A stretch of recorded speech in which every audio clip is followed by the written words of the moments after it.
VBG Ram G ಕಾಯ್ದೆ ಇರೋದು, ಕಾಯ್ದೆ ಆಗಿರೋದು, ಪಾರ್ಲಿಮೆಂಟ್ ಅಲ್ಲಿ ಕಾಯ್ದೆ ಆಗಿ ರಾಷ್ಟ್ರಪತಿಗಳು ಸೈನ್ ಮಾಡಿದ್ದಾರೆ.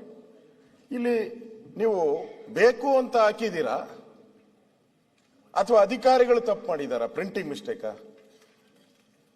ಸರ್ಕಾರಕ್ಕೆ ನಾನು ಹೇಳೋದು, ನೀವು ನನ್ನ ಪ್ರಕಾರ ನೀವು ಬೇಕು ಅಂತಾನೆ ಹಾಕಿದ್ದೀರಾ.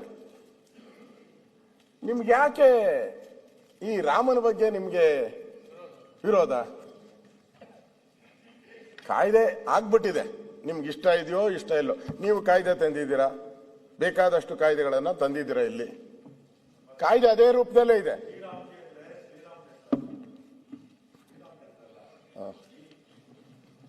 ನೀವು ಮುಜರಾಯಿ ಅಂದ್ರೆ ಅಲ್ಲಲ್ಲ, Viksit Bharat guarantee for Rozgar and Jeevika mission Gramin act ಅಂತ ರಾಮ ಅದಕ್ಕೆ ಸಂಬಂಧ ಇಲ್ಲ ನೋಡಿ. ಇದೆ ಇದು ಅಲ್ಲ VBG ರಾಮ್ಜಿ ಇರೋದು. ಅಲ್ಲ, ನೀವು ಗ್ರಾಮ ಮಾಡ್ಬಿಟ್ಟಿದ್ದೀರಾ, ರಾಮನ್ನ ಗ್ರಾಮ ಮಾಡ್ಬಿಟ್ಟಿದ್ದೀರಾ. ರಾಮ್ ಅಂದ್ರು sir, it's not a Rama. ಶ್ರೀರಾಮನಿಗೂ ಎಲ್ಲದಕ್ಕೂ ದೇವ್ರ ವಿಚಾರ ಯಾಕೆ ಸಂಬಂಧಿಸಿರೋ ಈಗ ಏನಿದೆಯೋ ಅದನ್ನ ನಾನು ಹೇಳಿದ್ದೀನಿ. VBG ಅಶೋಕಣ್ಣ, ಯಾಕೆ ದೇವ್ರ ಹೆಸರು ತಗೊಂಬತ್ತೀರ? ಮತಕ್ ಮುಂಚೆ ಜಿ ರಾಮ್ ರೇಸ್ ಅಲ್ಲ ಅಂತ ಹೇಳವ್ರೆ. ಮಾತಕ್ ಮುಂಚೆ ಎಲ್ಲದಕ್ಕೂ ರಾಜಕಾರಣ ಮಾಡಿದ್ರೆ ರಾಮನ್ ಯಾಕೆ ಇಟ್ರಿ ಅಂತ ನೀವೇ ಹೇಳಿ. ಯಾರು ಹೇಳಿದ್ದು? ರಾಮ್ ಅಂತ ಹೇಳಿದ್ದು. ರಾಮ್ ಬಹಳ ಆಯ್ತು, ಇಂಪಾರ್ಟೆಂಟ್ ಸಂಬಂಧ ಸಭಾಧ್ಯಕ್ಷ. ಸುಮ್ಮನೆ ಶ್ರೀರಾಮಚಂದ್ರನಿಗೂ ಜಿ ರಾಮ್ಜಿ ಸಂಬಂಧ ಇಲ್ಲ ಸಭಾಧ್ಯಕ್ಷ. ಸುಮ್ನೆ ಎಲ್ಲ ಹೇಳಕ್ ಹೋಗ್ಬಾರ್ದು. ಮಾತಕ್ ಮುಂಚೆ ಪೊಲಿಟಿಕ್ಸ್ ದೇವ್ರು ತಗೊಂಬಂದ್ ಕೊಡ್ಬಾರ್ದು ಸೆಂಟ್ರಲ್. ಅಧ್ಯಕ್ಷರೇ, ಅವ್ರಿಗೆ ಪಾಪ ಪತ್ರಿಕೆಯನ್ನು ಓದಿಲ್ಲ ಅಂತ ಅನಿಸ್ತೈತೆ. ಈ ಕಾಯ್ದೆ ಆದಾಗಿಂದನೂ ಕೂಡ ಕಾಂಗ್ರೆಸ್ಸಿನ ಎಲ್ಲಾ ನಾಯಕರು ಗಾಂಧಿ ತೆಗೆದು ರಾಮ ಯಾಕೆ ಹಾಕದ್ರಿ ಅಂತಾನೆ ಪ್ರೆಸ್ ಮೀಟ್ ಮಾಡಿದ್ದಾರೆ. ಪ್ರೆಸ್ ಮೀಟ್ ನಾನು ಬೇಕಾದ್ರೆ ನನಗೆ 2 ನಿಮಿಷ ಟೈಮ್ ಕೊಟ್ರೆ ಅದನ್ನು ತೋರಿಸ್ಬಿಡ್ತೀನಿ, ಅದನ್ನು ದಾಖಲೆ ತೋರಿಸೋದು ತೋರಿಸ್ತೀನಿ. ನಾನು ಸುಮ್ಮನೆ ಏನು ಮಾತಾಡಲ್ಲ, ನಾನು ಸುಮ್ಮನೆ ಯಾವುದು ಮಾತಾಡೋದೇ ಇಲ್ಲ. ನೀವು ಇಲ್ಲಿ ಈಗಾಗಲೇ ನಿಮ್ಗೆ ಅದ್ರ ಬಗ್ಗೆ ಅಲರ್ಜಿ ಅಂತ ಅನ್ಸುತ್ತೆ. ರಾಮನಗರ ಇತ್ತು ಬಹಳ ವರ್ಷಗಳಿಂದ, ಯಾವ ಪುಣ್ಯಾತ್ಮ ಪ್ರಾರಂಭ ಮಾಡೋದೋ ಗೊತ್ತಿಲ್ಲ. ಈಗ ಮಂಗಳೂರು ಇದೆ, ಉಡುಪಿ ಇದೆ. ರಾಮನಗರ ಜಿಲ್ಲೆ ತೆಗೆದಾಕ್ಬಿಟ್ಟು ಅದನ್ನ ಬೆಂಗಳೂರು ದಕ್ಷಿಣ ಅಂತ ಮಾಡ್ಬಿಟ್ರು. ಅಲ್ಲೇ ಇದೆ, ಅದನ್ನ ತಳ್ಳಿದ್ರ ಮೂಲೆ ಒಳಕ್ಕೆ ಅಷ್ಟೇ, ಮೂಲೆ ಒಳಗೆ ತಳ್ಳಿದೆ ಅಷ್ಟೇ. ಬೆಂಗಳೂರು ಜಿಲ್ಲೆ ಮತ್ತೆ ಯಾಕೆ ಬೆಂಗಳೂರು ದಕ್ಷಿಣ ಯಾಕಂತೀರಾ? ರಾಮನಗರ ಎಲ್ಲ ಸೇರಿ ಬೆಂಗಳೂರು ಜಿಲ್ಲೆ ಅಂತಿತ್ತು. ಅಲ್ಲ, ಬೆಂಗಳೂರು ದಕ್ಷಿಣ ಯಾಕೆ ಇಕ್ಕಿದ್ರಿ? ಅದ್ರ ರಾಮನಗರ ಜಿಲ್ಲೆ ಅಂತ ಇದ್ದಿದ್ದು, ರಾಮನಗರ ತಾಲೂಕು ಅಂತ ಅಲ್ಲ ಇದ್ದಿದ್ದು. ರಾಮನಗರ ಜಿಲ್ಲೆ ಇದೆಯಾ? ಈಗಲೂ ಅಲ್ಲೇ ಇದೆ. ಇಲ್ಲ, ರಾಮನಗರ ಜಿಲ್ಲೆ ಇದೆಯಾ? ನಾನ್ ಕೇಳಿದ್ದು ರಾಮನಗರ ಜಿಲ್ಲೆ ಇದೆಯಾ? ಸಭಾಧ್ಯಕ್ಷರೇ, ಈಗ ಅವರೇ ಇನ್ಚಾರ್ಜ್, ಬೆಂಗಳೂರು ಅವರಿದಾಗೆ ತೆಗೆದಿದ್ದು. ಬೆಂಗಳೂರು ನಗರ, ಇದು ರಾಮನಗರ, ಆಮೇಲೆ ಗ್ರಾಮಾಂತರ ಎಲ್ಲ ಸೇರಿ ಬೆಂಗಳೂರು ಜಿಲ್ಲೆ ಅಂತ ಇದ್ದಿದ್ದು. ರಾಮಕೃಷ್ಣ ಹೆಗಡೆ ಅವರು ಅರ್ಬನ್ ಬೇರೆ ಮಾಡಿದ್ರು, ರೂರಲ್ ಬೇರೆ ಮಾಡಿದ್ರು.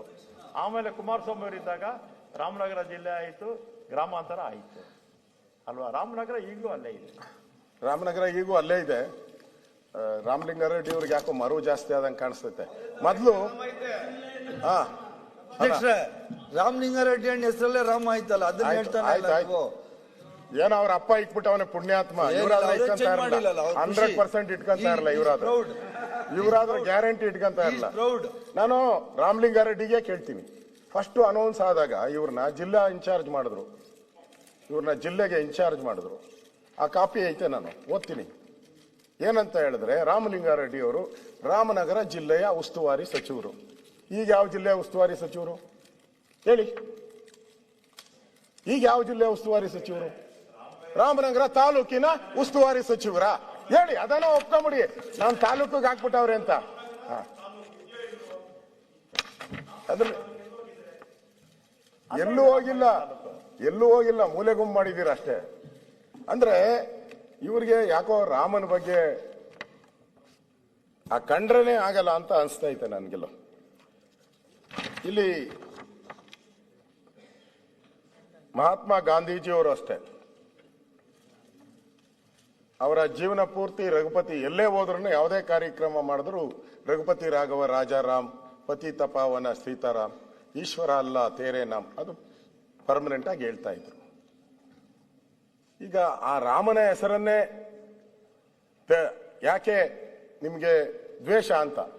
ರಾಮ ಈ ದೇಶದ ಆದರ್ಶ ಪುರುಷ, ಕೊಟ್ಟ ಮಾತಿಗೆ ತಪ್ಪದೇ ಇರುವಂತವನು. ಕಾಡಲ್ಲಿ ಹೋದಾಗ ಆ ಒಬ್ಬ ಹೆಣ್ಣುಮಗಳು ಕಚ್ಚಿ ಹಣ್ಣನ್ನ, ಎಂಜಲು ಹಣ್ಣನ್ನು ಕೊಟ್ಟರು ಭಕ್ತಿಯಿಂದ ಅದನ್ನ ತೆಗೆದುಕೊಂಡಂತವನು ರಾಮ. ಶಬರಿಗೆ ಇಲ್ಲಿ ಆ ರಾಮನ ವಿರುದ್ಧನೇ ಕೂಡ ಒಂದು ದ್ವೇಷದ ಭಾವನೆಯನ್ನ ನೀವು ಮಾಡ್ತಾ ಇದ್ದೀರಾ. ನನ್ಗನ್ಸ್ತೈತೆ ಕೇಂದ್ರ ಸರ್ಕಾರದ ಮೇಲೆ ಪದೇ ಪದೇ ಪದೇ ಪದೇ ಯಾವುದೇ ರಾಜ್ಯಗಳನ್ನ ನಾನು ನೋಡಿಲ್ಲ. ಇದುವರೆಗೂ 18 ನಿರ್ಣಯಗಳನ್ನ ಮಂಡಿಸಿದ್ದಾರೆ. 18 ನಿರ್ಣಯಗಳು. ಇನ್ನು ಒಂದು 19ನೇ ನಿರ್ಣಯನೂ ಕೂಡ ನಾಳೆ ನಾಡ್ದು ಮಂಡಿಸಕ್ ಹೋಗ್ತಾ ಇದ್ದೀರ. ಕಾಲ್ ಕೆರೆದು ಜಗಳಕ್ಕೆ ಹೋಗ್ತಾ ಇದ್ದೀರ. ಅವಶ್ಯಕತೆ ಇದೆಯಾ? ರಾಜ್ಯದ ಅಭಿವೃದ್ಧಿಗೆ ಕೇಂದ್ರ ಮತ್ತು ರಾಜ್ಯ ಸರ್ಕಾರಗಳು ಒಟ್ಟೊಟ್ಟಿಗೆ ಕೆಲಸ ಮಾಡಿದಾಗ ಮಾತ್ರ ರಾಜ್ಯದ ಅಭಿವೃದ್ಧಿ ಆಗ್ತೈತೆ. ಹಿಂದೆ SM ಕೃಷ್ಣ ಅವರಿದ್ರು, ಅವರು ಕಾಂಗ್ರೆಸ್ಸಿನ ಪ್ರಭಾವಿ ನಾಯಕರು. ಪರಮೇಶ್ವರ್ ಬಹಳ ಅವ್ರ ಜೊತೆ ಇದ್ದವರು, SM ಕೃಷ್ಣ ಅವ್ರ ಜೊತೆ. ಎಂದಾದರೂ ದ್ವೇಷ ಮಾಡ್ಕೊಂಡಿದ್ದೀರಾ? ಮೆಟ್ರೋ ಬಂತು ಅವರ ಕಾಲದಲ್ಲೇ, ಅಟಲ್ ಬಿಹಾರಿ ವಾಜಪೇಯಿ ಇದ್ದಾಗ. ಇಂಟರ್ನ್ಯಾಷನಲ್ ಏರ್ಪೋರ್ಟ್ ಬಂತು. ಸೌಹಾರ್ದತೆಯಿಂದ ನಡ್ಕೊಂಡಾಗ ಬೆನಿಫಿಟ್ ಜಾಸ್ತಿ. ಕಾಲ್ ಕೆರೆದ ಜಗಳ ಆಡೋದ್ರಿಂದ ನಿಮ್ಗೇನು ಆಗಲ್ಲ ಅಂತ ಅನ್ಸುತ್ತೆ ಅಧ್ಯಕ್ಷರೇ.